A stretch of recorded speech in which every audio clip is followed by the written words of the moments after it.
We have yet more rumours for you today on the Nintendo Switch. I know, just won't stop at all recently, and these are more rumours regarding the resolution of the device when docked versus when in handheld mode. Now we have some interesting comments from Takahashi Mochizuki, who works for the Wall Street Journal, and he said on his Twitter profile that the resolution won't be as reported earlier, so his comments do run counter to the previous reports that we've been talking about over the last few days, that it won't be 1080p to 720p, but WQHD to 1080p, which, just in case you've forgotten, stands for Wide Quad High Definition. And his actual tweet reads, quote, Nintendo Switch's resolution not likely 1080 to 720, but WQHD to 1080. VR just for patent purpose, not likely to be used.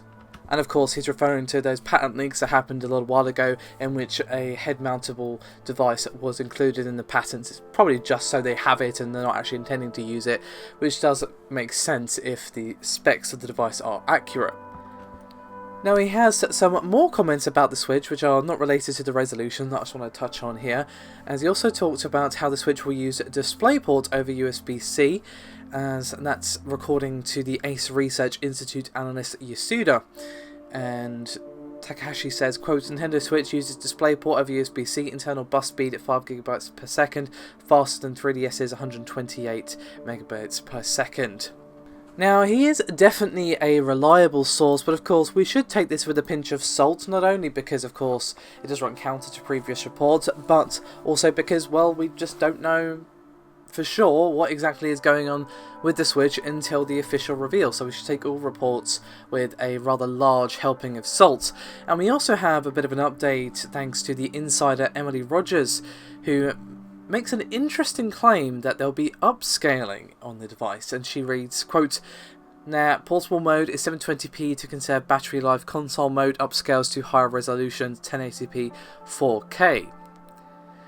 Now, that 4K inclusion is interesting, however, I'm probably gonna go out on a limb here and say that's probably just for Netflix or other video viewing, it's probably not for gameplay. Given that this thing is, if the specs are accurate, a primarily handheld that's also can dock rather than a home console that can also go handheld. And as I said before, that distinction does matter. And if that's the case, then it's unlikely we're going to be seeing 4K gameplay, but maybe 4K video while docked, of course. However, if both Emily's and Takahashi's comments are indeed accurate, it's pretty damn interesting given that of course it runs counter to the other reports and does paint a slightly healthier picture of the Switch's specifications. But, as I keep saying, take it with a pinch of salt. It's only a few weeks until the Nintendo Switch proper reveal, so fingers crossed that we get some real information from Nintendo there. I don't expect them to go too much into the nitty-gritty, but we probably will find out the actual guts of the machine around that time, so it's going to be interesting to say the least. Thank you very much for watching, guys. I'll see you next time.